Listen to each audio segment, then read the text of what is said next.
எனக்கு வெயில் சீசன் பிடிக்கல அப்படின்னு சொன்னாலும் கூடங்க, அந்த சீசனில் கிடைக்கக்கூடிய ஃப்ரூட்ஸ் அண்ட் வெஜிடபிள்ஸ்லாம் ரொம்பவே பிடிக்குங்க.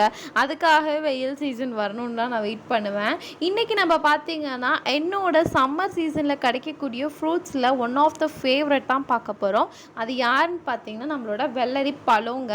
வெள்ளரி பழம் வந்து ரொம்பவே சத்து உள்ளது. கண்டிப்பாக ட்ரை பண்ணி பாருங்கள். அது இந்த சீசனில் மட்டும்தான் கிடைக்கும். அதனால தான் இவ்வளோ வலியுறுத்தி நான் சொல்கிறேன். ரொம்ப உடம்புக்கு நல்லதுங்க. இதை வச்சு நம்ம வந்து ஒரு ஜூஸ் ரெசிபி தான் பார்க்க போகிறோம். ஃபர்ஸ்ட் வந்து அதோட ஸ்கின்னை பீல் பண்ணிவிட்டு ஃப்ரூட்டை ரெண்டாக டிவைட் பண்ணி அதுக்குள்ளே இருக்கக்கூடிய விதை பகுதிகள் எல்லாம் தனியாக எடுத்து வச்சுருங்க. விதை நமக்கு தேவைப்படாது.